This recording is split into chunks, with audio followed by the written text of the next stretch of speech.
Welcome back to the Map for College learning community. My name is Ernest Manelli, founder of My Action Plan for College. And this video is going to discuss a very specific item of grammar, the use of a semicolon, the proper use of a semicolon. Whenever there's a standardized test on the grammar section, on the SAT, they call it writing and language, and in the ACT, they call it the English section. But basically, it's effectively a grammar and language section on these standardized tests. And many times I will see students who make mistakes on practice tests when there are punctuation rules. So let's talk specifically about a semicolon.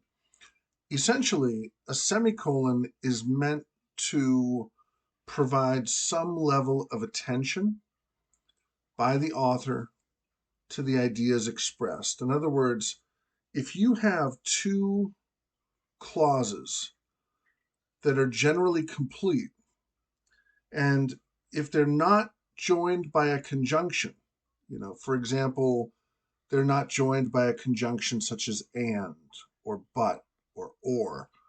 So if you have clauses, two or more clauses, grammatically complete, they're not joined by a conjunction, and they essentially form a single compound sentence. In other words, the macro idea is one big compound sentence. Then you'd use the semicolon. And what I share with students during test prep sessions, I will say essentially, if when you see a semicolon properly used, if you could put a period there as a declarative sentence, and if what is on the left-hand side up until the point of the semicolon, if that could end with a period, and then the point from the semicolon to the end of the original sentence, if that could end as a declarative sentence, or in some cases interrogative or exclamatory. But in other words, if at the semicolon point you could theoretically divide those compound ideas into two distinct sentences that might be related to each other, but that would be distinct sentences, if you can do that successfully, in other words, there's a subject, predicate, main idea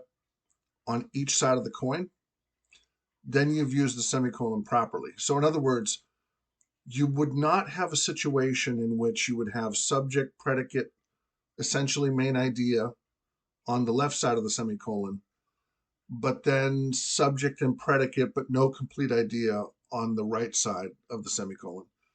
You'd have to have that sense of parallel structure and balance. So when you use a semicolon properly, a semicolon is used properly to bring juxtaposition and or special attention on behalf of the writer to the reader's attention about a certain element. It could be thematic, it could be detail oriented, but there's some reason that the author is bringing special attention to the relationship between these interconnected and interrelated ideas within the context of a compound sentence. And if you'd like more grammar instruction, we are happy to provide it. We provide that to our clients as part of our test preparation and academic readiness service. And we also have more educational videos that will be coming. And many of these educational videos are short and to the point with regard to specific components of grammar.